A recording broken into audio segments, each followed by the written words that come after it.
Let's deal with a few other issues. You are clearly interested in saving the state money. The Galamsey fight is going on, and there have been comments made about burning excavators. I'm sure you've spoken to this before, but let me just ask you. There appears to be an eagerness to stop Galamsey so much that we risk breaking the law to enforce this particular fight.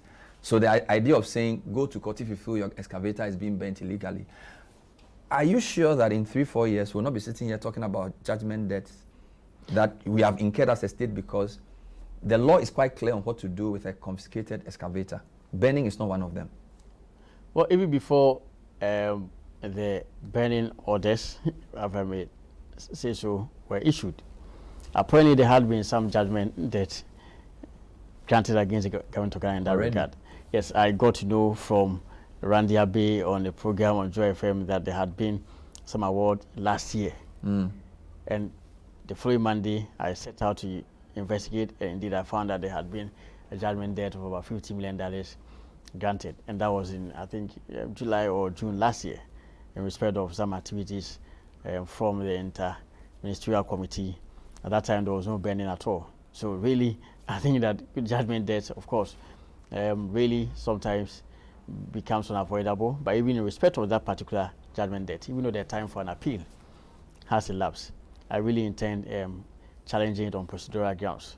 And I think that the procedural grounds really will not be caught by any flashing of time and all.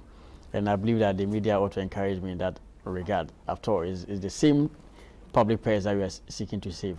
And if that effort to challenge the judgment given by the High Court in Kumasi last year, that I became aware of only when I became a 10-year, fails, I do not think that the state, the media should perhaps take it. I get that. I'm just going there. Yeah, but I still come to the question. So back to the question. The burning. I think that the burning again comes back to the legal perspective that you look at the matter from, because I am also aware of the decision of the High Court in Kumasi in Estin Quebec, a matter that I personally conducted, in which equipment had been wrongly seized by the Ashanti Regional Minister then, and had been kept at the police station for almost over a year, and the company in question was claiming an amount of 12 million Ghana cedis against the government.